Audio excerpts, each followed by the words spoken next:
Morning, guys. All right, we are in Valley, Nebraska right now. At the Loves. I just stopped here for a minute just to get reefer fuel. All right, we're gonna be picking up a load nearby in Fremont. I think I vlogged here last time I came here as well. I'm pretty sure I did. I don't. Okay, shut up. I don't need help figuring out how to get there. I just want to know distance and ETA. That's it. All right. So, I did ended up this way from Harrisonville, Missouri. Ended up using most of my clock yesterday and ended up shutting down at the Loves in Harrisonville because I didn't have enough to do much anything else. This guy's turning. Okay. But anyway, 270 mile deadhead trip total from start to finish. We only have about 12 miles left, so it'll be on the quicker side. Possibly. I got two different locations I got to go to here for this pickup. Though I got to go to our, I guess you can call it our terminal or drop yard, or whatever you want to call that thing over there. And we're going to go right past the shipper to get to the terminal, and then drop our trailer at the terminal, and then bobtail over to the shipper and check in and see if our load's ready. Anyway, I'm in Harrisonville, so I got reefer fuel for the trailer that I dropped over there in Harrisonville because it was a drop and hook delivery. But then when I got back to there, I wanted to get tractor and reefer and def and all that, and then it turned out the pumps were all shut off. I'm like, what the hell is this all about? It wasn't until after I'd gotten parked and went inside to get my shower that I was waiting to get, and whatnot. I heard the diesel desk lady get on the PA talking about how the fuel pumps were down, that they didn't have any fuel. Well, I ended up finding out that because they were still down this morning, but it turned out it wasn't that they didn't have the fuel. They had the fuel, but I guess there was some kind of part that, I don't know what the part was, but it was some kind of part that was preventing them from dispensing it to any of the islands. So, I don't know, maybe a bad valve or something, I don't know. So I ended up running up this way, had to stop there instead for my reefer fuel. I can still go for some tractor fuel, but I still got a quarter of a tank to go, so I figured I'm gonna go get the load picked up first and see what I can do with it. How it weighs first, and then I'll worry about figuring out whether or not I can fill my tanks up and all that kind of stuff. I don't want to get in a situation where I can't weigh legally if I don't need to. Even though, ideally, I'd rather be able to go ahead and fill the tanks. On the other hand, I don't know. But I might prefer to get a little bit further down the road. That way, I only have to make the one fuel stop once I'm loaded. Because we'll talk a little bit later about where the load's going to. It is going to a place that I've been to before as well. And it was only a couple months ago since I was last there. Anyway, so on a different note, right before I got over to that Love's, at the previous exit, I got in a kind of a shit situation there. I think it was one or two interchanges before where the Love's is at. Coming in from Omaha, there was, I'm in the right lane. There's an on-ramp or some kind of other highway merging in with me from the right. But it was also an exit-only lane for that next exit. Now, the next lane over to my left, there was a pickup with a trailer, and I think I was doing about 65 or so because the traffic that was originally in front of me was only allowing me to do that. By then, this pickup over here they were behind me, and there was space next to me, but they were going 10 to 15 miles an hour faster than me. So I'm like, well, shit. And they were close enough where, like, now I have to decide on, do I move left and cut off this guy who's going faster, like probably 80 miles an hour? Or do I just stay where I'm at and just drone along at my current speed and say screw you to the guy, the utility? It was like a stake bed, like 10 ton or whatever type of stake bed looking type of truck. Or do I back off just a little bit, because the stake bed truck wasn't going that much slower than me, so I went ahead and elected to back off a little bit and let him come over. But the next thing I know, as soon as I even did that, and when it was where he had space, he started slowing down, and like, well, shit, all right, if you're gonna back off and put us both in an even worse position, I'm just gonna go ahead and accelerate and try to get out of your way. And well, then he gets on the radio a minute later and says, thanks for not letting me over, dickhead, or whatever. Like, you had all that space. I'm like hell I did. And so I had to tell the guy, look, I had that faster pickup with a trailer right there on my left, and I told him I did back off for you, but you backed off even more and flipped us both over. So what am I supposed to do? Not a situation I want to be in, but sometimes it happens. Alright, anyway, let's move on though, because those were all like distractions to what I originally planned on talking about here, and I don't know if I'm going to have time to give the whole story about what I want to talk about here, which is about quality of training, both for trucking and for other stuff. So there are a couple of food service related situations that I'm going to bring up, but I'm going to tie in trucking related training as well with it. So just hear the story out, I guess, and then maybe you'll kind of understand how they tie together in a way, or I'm going to try to. So, all right. This morning or yesterday, so there's a rants and raves group on Facebook that I manage. Now, it's for Barstow, California, and somebody anonymously posted in there how they were basically posting a rant post about the Black Bear Diner there in Barstow, which is inside the TA truck stop. And they complained that I don't know what they really wanted to order, what they actually ordered, whatever, but what they actually got was some kind of a steak, and it wasn't what they wanted, and they didn't want to eat it, so they told the server, this isn't what I ordered, I don't want it, take it back and give me what I asked for. It's a reasonable expectation. I tell you what I want, I expect to get it. If you can't do it right, then learn how to do your job better, or go find somewhere else to work, because this isn't your aptitude. That's my thought. Or get better training, whatever the case might be. Now, apparently that server sounded like they got an attitude with the customer, and probably threw a fit because now they have to fix this their own screw up, or somebody's screw up. No, it actually is their screw up. Even if they put in the order correctly and the wrong thing got plated, it's still on you. They should have known that it's the wrong food. You tell the damn the kitchen staff, this isn't what the customer ordered, I need you to fix it. Pretty simple like that, but it didn't happen. So anyway, they griped about it on in the Facebook group. They didn't even say anything to the effect of, they weren't encouraging everybody else to not come there or whatever. They didn't even say whether they talked about it to the supervision or the Black Bear headquarters people or whatever. I don't know.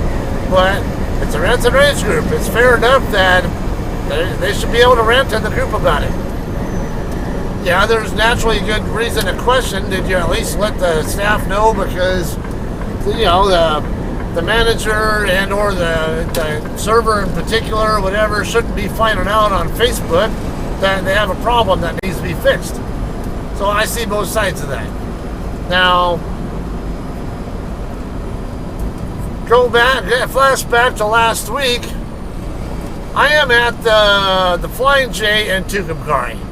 Not where I wanted to shut down, but it happened to be because the weather and my clock situation and all that, road conditions. So I decided to stop there. Well, the Flying, as like a lot of Flying J's have, they have a Denny's inside there. So I decided, all right, I'm going to go inside and have some Denny's. It was, I think, the earlier part of the day. Or, no, I don't remember, but I think it was Flying J and Denny's. That might have been a different one. I know I was at a Denny's, and it had to have been like at a Flying J or whatever, and I want to say it was that one. But anyway, so they had two girls working in there. Both were kind of doubling up as hostesses and servers. Hang on, let me... Alright. So they both... so they were... Just so you can distinguish between the two, I'm not making a race thing out of this. One of them was, I guess, a Latina, or... could have been Native American, or I don't know, something along that line. And the other one was a white girl. So the white girl is the one who seated me and was serving me and everything. Why are you going so slow, dude? It's a 60 zone.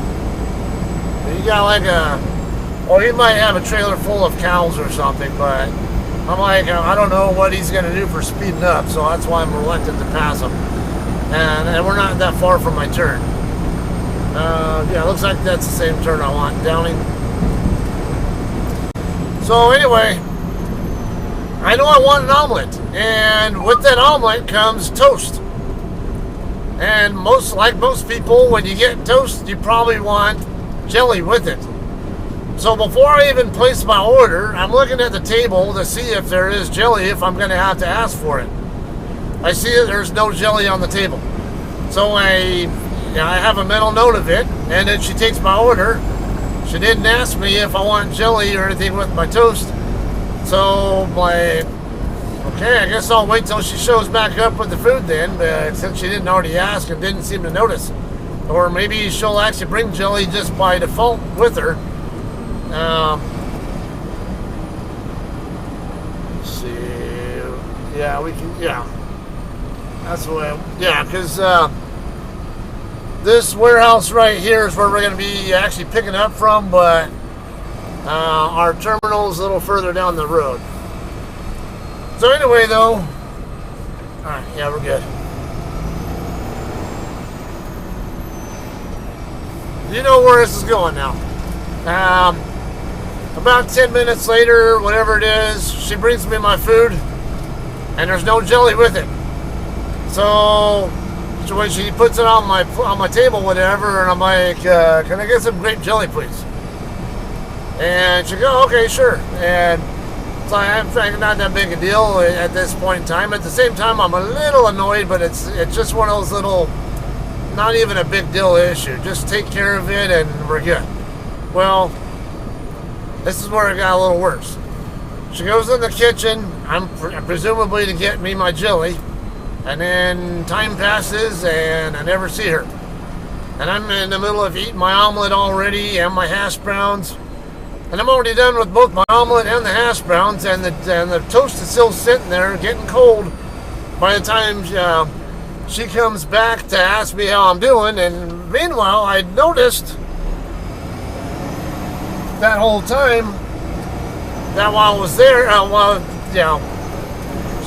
she went up to the host area I think she bring up one or two customers who were done and paying for their meals, and then she seated another party. They were only like 2 tables away from me, and if I remember, even took their order, and then she had just given them their food. By the time she came back to my table to ask me how I'm doing, and I'm like, or if everything okay, I'm like, no. I'm sorry, what's wrong? I'm like, I asked you for jelly when you brought me my food, and I still don't have it. And now my toast is getting cold, and so can you please give me a new thing of toast with when you bring that jelly with you? So, I'm sorry about that. I'm like, okay. she was at least nice and professional about that. So, I'm an asshole, but I'm an asshole to a point, and not to. Oh, actually, no. I think it's this. No, that's not the one that I think it's this one here that I pick up from. Yeah, because right on the other side of these train tracks is our terminal on the left side. But anyway, I asked her. She apologized, whatever. So I'm back. In my mind, I'm thinking when I get done here, I want to talk to the manager, let her know, like, hey, this girl was polite and they were professional about the issue that came up, but the issue shouldn't have happened in the first place. Can you please, hey, I'm not trying to throw her under the bus, but it was in my mind. If that's what she's doing, and how is she getting trained by her supervision on how to do this stuff, or what are their expectations? So I just wanted to bring it up to the supervision so they know what to look for or what to make sure that people are doing better, so they're not sitting there bitching about or treating customers like shit because they're not getting tips. They're not understanding that they're not getting tips or enough of tips, because they're missing too many little low-hanging fruit like that. So, but then I ended up calling an audible on that. Oh yeah, I gotta slide the tandems too. Yeah, I decided I'm gonna call an audible. This girl was really polite, and I might be an asshole, but I'm not that big an asshole. I decided, I was going to go for one of those spots over there, but I don't want to block the guy with the decaf, so. Where are we at? No, a little bit off. Good enough. All right, let me slide tandems real quick, and we'll finish that story.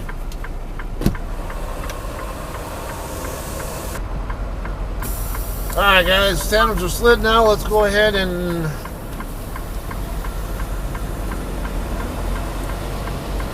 get this thing in here. Alright, so anyway, instead of asking for the manager, and because the girl was polite, I told her, hey, just FYI, I said, the fact that you were polite and professional and all is the reason why I'm giving you a tip. But I said, I was pretty pissed off at the first, but at the same time, like, I appreciated her professional way of handling it. So,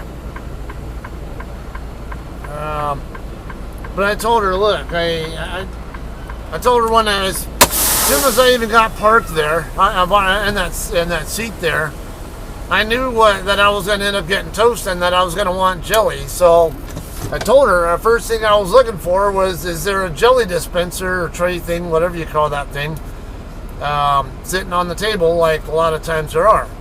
There wasn't. So I knew I was going to have to ask her, and like those little, the fact that I had to ask it all instead of her finding that herself or making a mental note of it, bring jelly with you when you bring the food or something. It doesn't matter how you do it, but missed details like that are a big deal. Because especially when I have food that I can't even eat, or I can, but I don't want to. I want jelly on my damn toast. If I want jelly on my toast, then I better get my jelly. I'm paying you to give me that service. If you can't provide it or won't provide it, then too bad. But anyway, I was polite with her, and I was explaining to her, look, it's just these missed details are going to kill you when it comes to not just me, but other customers. And I told her, I don't want to see you not getting tipped adequately or at all because of stupid little details like that. I know it seems petty, but it really, a lot of customers will do that same thing. Like, I'm not going to tip you because you're missing little pissant. They'll look for any stupid pissant detail to have an excuse to not give you a tip. So if you stand out above and beyond, then they don't have excuses. Then it's just they give you what they give you, or maybe you impress them to the point where they even give you a bigger tip than you really should be expecting from them in that area. So she was appreciative of that, and I ended up finding out that she had just started 4 days earlier, and I'm like, 4 days earlier, holy shit! Like, and then she said, yeah, on my first day they showed up here, and she said that the last time she waitressed was like 10 years prior.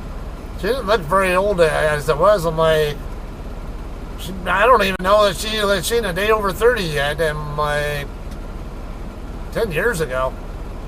Man. So probably wasn't a very experienced waitress server before that, and then all that time away, you lose some of your proficiency to a degree, I'm sure, even with that kind of work.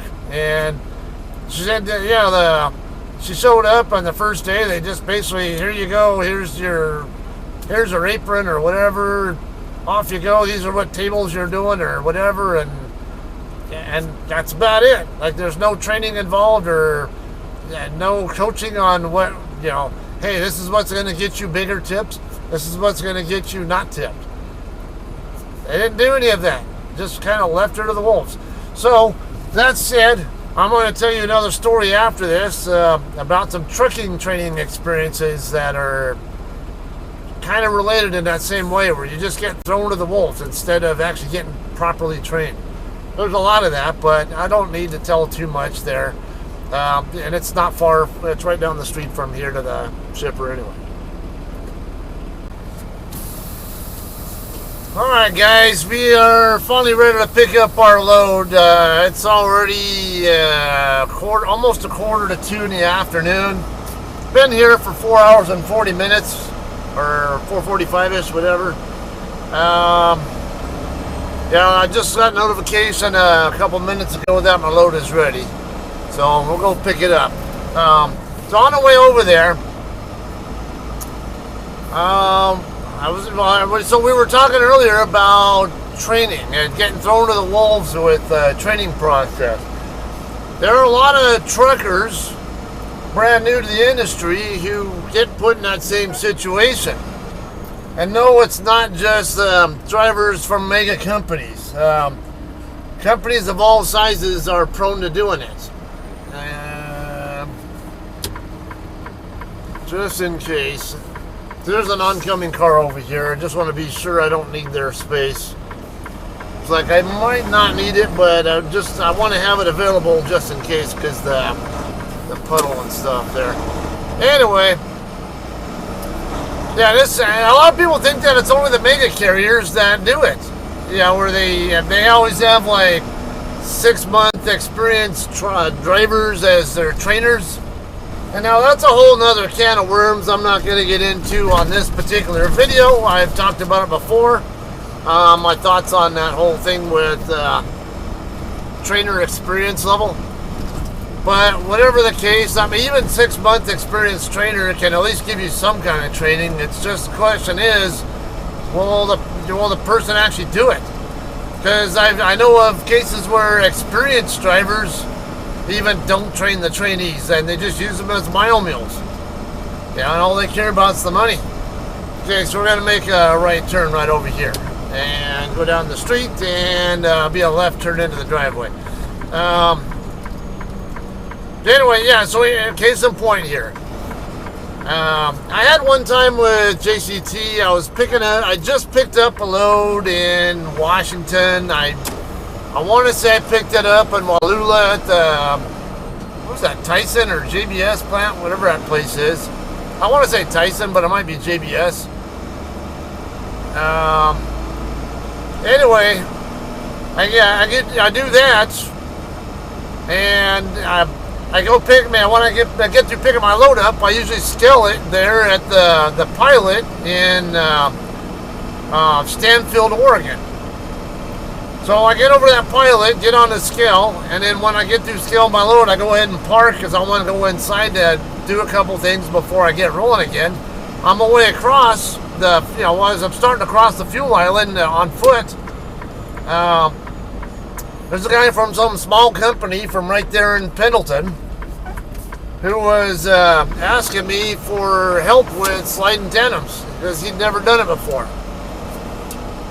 And I think that might have been the same guy I was talking to earlier. He said it was his first time coming here and was kind of needing help on where to go and what to expect. Yeah.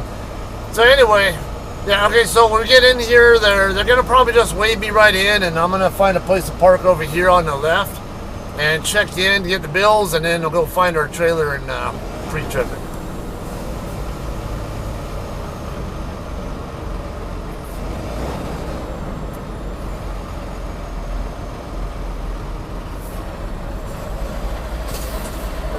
Hello. Is this your first time here? No. You've been here before? Yes. Okay. So, yep, you can just start over at shipping and get your paperwork. I think you're the one I talked to last time I was there and learned the hard way. Oh, really? That very well could be. I'm here every day. So. Yeah. Except on the weekends, I guess. So yeah, just check in the shipping, go get my trailer and check with you. You got it. Yep. Appreciate it. Yep. Alright, so anyway though, yeah, this guy he'd just gotten his CDL. I don't know where he went to CDL school at. It was a smaller place, I think, or I don't know, but he had just gotten his CDL and he had just started with this company. It was his first load ever. And they told him, yeah, just go ahead and they gave him these basic info related to sliding tandems. All right, yeah, we'll park over here by this bobtail here. Like there's just the basic stuff about like how many pounds are gonna move with each hole and little stuff like that. That kind of similar to what even less than what I mentioned in that TikTok I just did the other day. And it turned out, look at all that blood draining out of that thing. Yuck. Anyway, alright, we're going to come over here to the left and check in, and we'll finish telling you that story with him.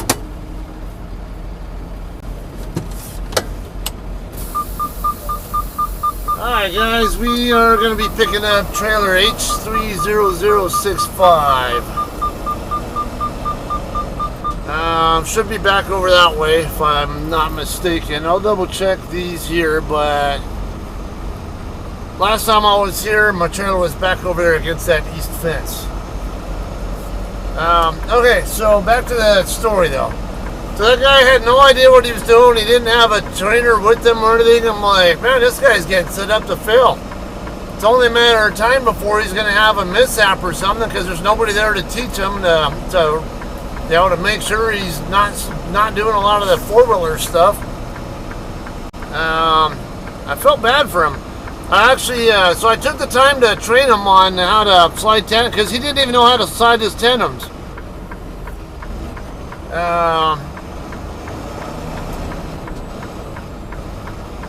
Which one is that? Looks like it might be it over there. It's a Hirschbach trailer. Okay, so anyway, I had to show him like how to move the plunger. I pull the plunger, like set the trailer brakes first, and pull the plunger, and then when he went to slide them, he ended up releasing the trailer brakes. Yeah, this is indeed it. He ended up releasing the trailer brakes, so it totally negated what he had already done before, and I had to tell him, no, leave the red valve out. Don't touch it. Just push the yellow valve in and go forward or back as you need. And why is he even out there without a trainer if he doesn't even know that stuff? And here he is with this tiny, whatever size company right there, that's based right there in Pendleton. Not a mega. And I've seen plenty of other drivers from both large and small companies doing a lot of stupid things too. I don't want to bring it up, but I kind of have to.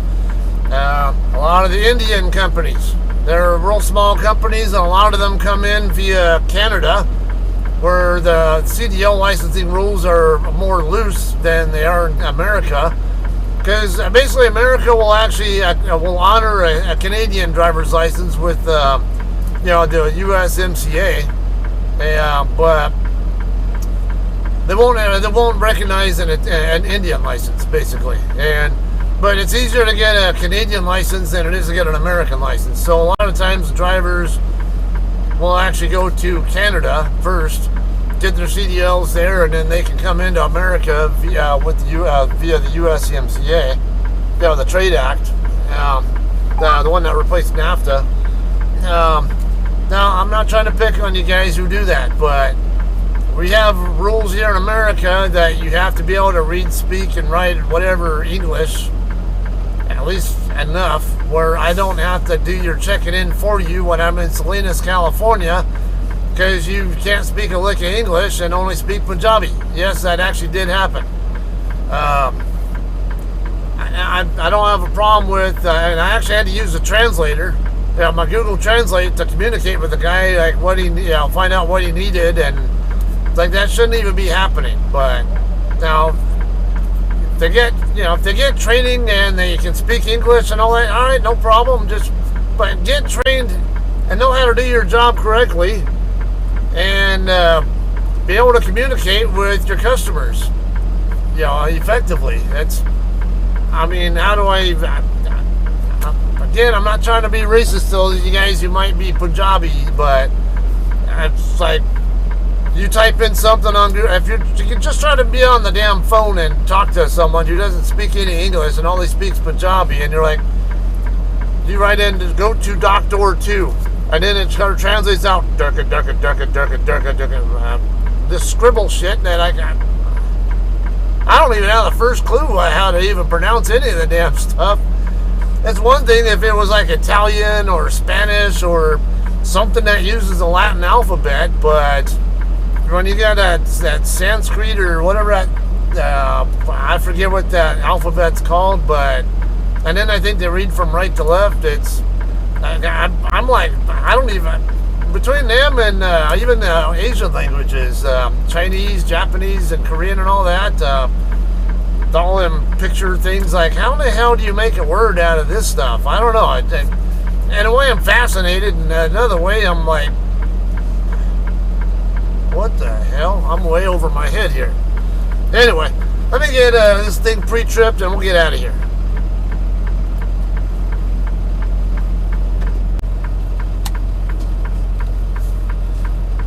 Alright guys, we're done pre-tripping here. No issues here with this trailer. Let's go ahead and get it loading, get rolling here, alright. Yeah, we'll wrap it up pretty quickly here. I'll just let you know where we're going with it next. This one is going to Van Buren, Michigan, to the Costco DC there. I think this is the same exact route I did last time I was here. Yeah, I don't know, a few months ago, something along that line. It's only a 700 some odd mile trip, but I'm running on recaps anyway. I only have 5.5 hours left on my 70-hour clock, so and that's actually less than what I have on my drive clock, so not going to get incredibly far tonight. I'm kind of thinking maybe I might try to get over to Iowa 80. I don't know. Maybe try to get there or something. Figure it out. Anyway, I'm out of here. I'm going to scale it over to Love's just to be sure that it's good, but I'm pretty sure the weights are good. I already, I watched my TikTok for that. Alright, but I will see you guys somewhere else, either in Van Buren or at my next shipper, which I already know, but I'll just talk about it later. See ya.